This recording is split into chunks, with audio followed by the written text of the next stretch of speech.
I'm Michael from Rockfish. I'm the CEO and a co-founder of Rockfish Games. We're working on Everspace, which is a PC space shooter, roguelike game elements, and a non-linear, captivating story. And I guess you're here because about the VR integration that we are working on. So, we have always been doing 3D games, and we've played around with VR even back in the mid-90s. So we were doing architectural visualizations really early on virtual reality. But now VR is kind of back, and now at a quality that really makes sense and has a great experience.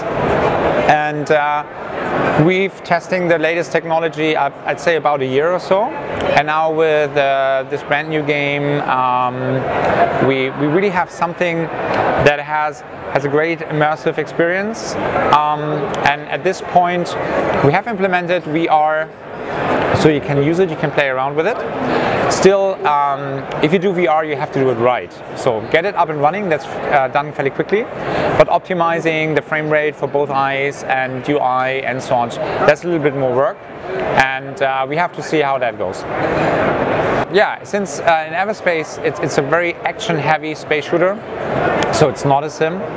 So you fly out of the hangar, you have action immediately.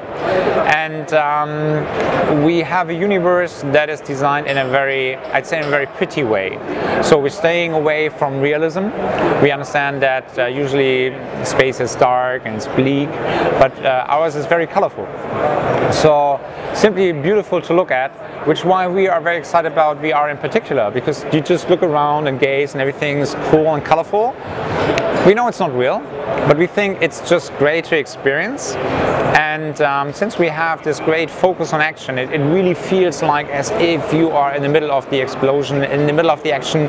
You see enemies flying around you and you see their trails. So it's a very intense three-dimensional experience. Right now we are trying out different sets to see what offers the best experience, and we're still talking to various partners. Obviously it would be a great marketing opportunity to start with one and then take it to other devices as well. Right now at Gamescom here we are in talks with potential partners and nothing's decided yet. So initially we came up with roguelike. Most of our team members really are into those modern roguelike games, and they really like the concept that you have something that's very challenging and you have to try over and over again, and you make your experience the longer you play, but without losing the whole progression. So you still take something and start it over. And while we're talking about that general gameplay as a foundation, we also have our fans from Galaxy and Fire, where you have a storyline that takes a couple hours to complete, and we believe a story is something that keeps you going on in a game and keeps you curious. What's happening? What's going on? If you mix that with a roguelike, you cannot have a linear story because you're starting all over again. And since the levels are generated randomly, you don't know where and when you meet a certain character, so you need to go non-linear. So instead of seeing that a downside, we thought, oh, actually that's an opportunity. So we can tell a story that has a plot, so you have to go from A to B, so there's your objective. The objective is not fully clear in the beginning, and you have to find out what's going on.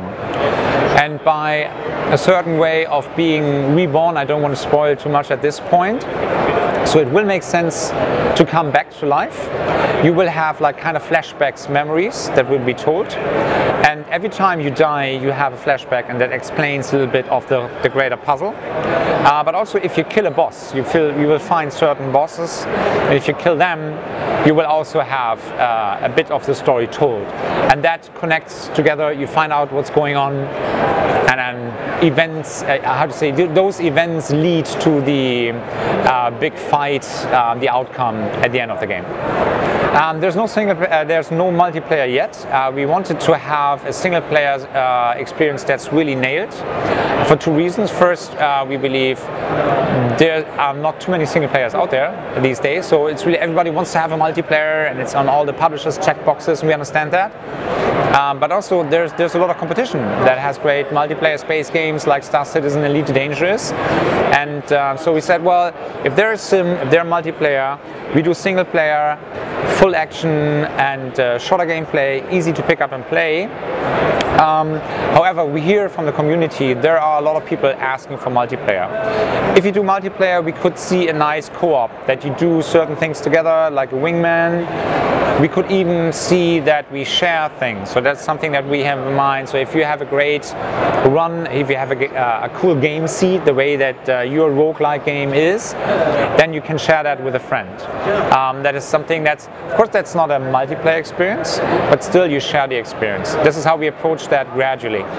So we're aiming for 250,000 US dollars, that's 225,000 euros. So we are one of the first German campaigns. Obviously we're addressing worldwide, but Kickstarter opened up in other countries as well now, and so we have all our tiers in euros and also the funding goal, but it will be translated into US dollars if you're in the US, obviously. And yeah, the 250 obviously won't enable us to complete the full game. It's yes, we need that money, so if we don't reach that funding goal, Everspace won't become a reality, so we still need the support of the backers. But it's those 250 will unlock additional funds from private investors. So we have already private investors lined up, and they say, well, if the community is voting with the wallet, it's kind of a green light for us. It's a proof of concept that there's really a market for there. And the beauty is, if you have private investors, it's we have the full creativity. We are under control. So they don't know about games, and it's more like they support us. Obviously, there's a profit share. Otherwise, they wouldn't invest into us. But they won't mess with the creatives, the direction of the game. And I think that's a great relief, because if you go to a publisher, you always have somebody else at the table. You have potentially a bigger budget and you have more marketing power, that is true, but at the same time you have to invest in more time into communication and so on. So the goal is of course raising at least 250 on Kickstarter. If it's more, even better. Then we get private funds as well, and if that's enough, we can do that completely independent. If a publisher comes around and offers a great deal and says, well, we do distribution, we do marketing for you, but you stay in control of creativity, fine with that as too. So yeah, Kickstarter starts tomorrow, and then we're aiming for Q4 2016 on PC first, but we have other platforms covered in our stretch goals. That's also something that we pulled from the Steam Greenlight process. So there was a demand for Mac, Linux, obviously, iOS from our fan base, but also console, and we have to make sure that it fits into the production the best way. So certain platforms make more sense in terms of the development process to have them earlier than others, and you have to balance that against simply market size. So obviously console port is very high up the list, very important, and of course here at Gamescom we're also talking to the console guys, see what they're saying about the title, but so far the feedback is very, very good.